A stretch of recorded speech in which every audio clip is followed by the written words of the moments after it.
Right now at 5:30, big news about the future of lawsuits filed against an airbag manufacturer. All federal cases involving Takata are being moved to Miami.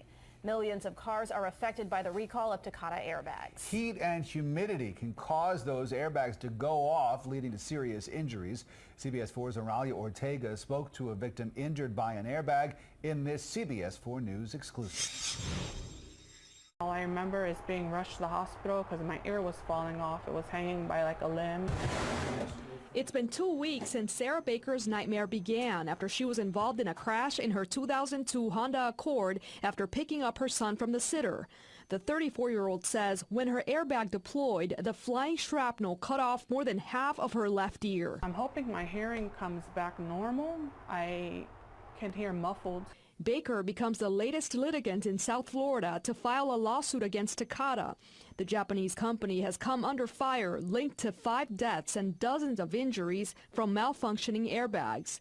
10 automakers have recalled about 12 million vehicles in the U.S., while the company is still trying to determine the exact cause of the problem. According to court documents, nearly 90 cases have been filed against Takata throughout the U.S., which include wrongful death, injury, and class action lawsuits. A federal judicial panel has ruled that the federal courthouse in downtown Miami will now hear all of those cases and any other cases that may be filed against the Japanese company. It's a huge development for Miami to be ground zero, essentially, for the airbag litigation.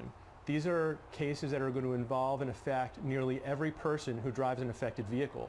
And there are millions of vehicles on the road that are going to be part of this action. Jason Turchin is handling more than 10 injury cases against Takata in South Florida. He says he hears about new cases on a weekly basis.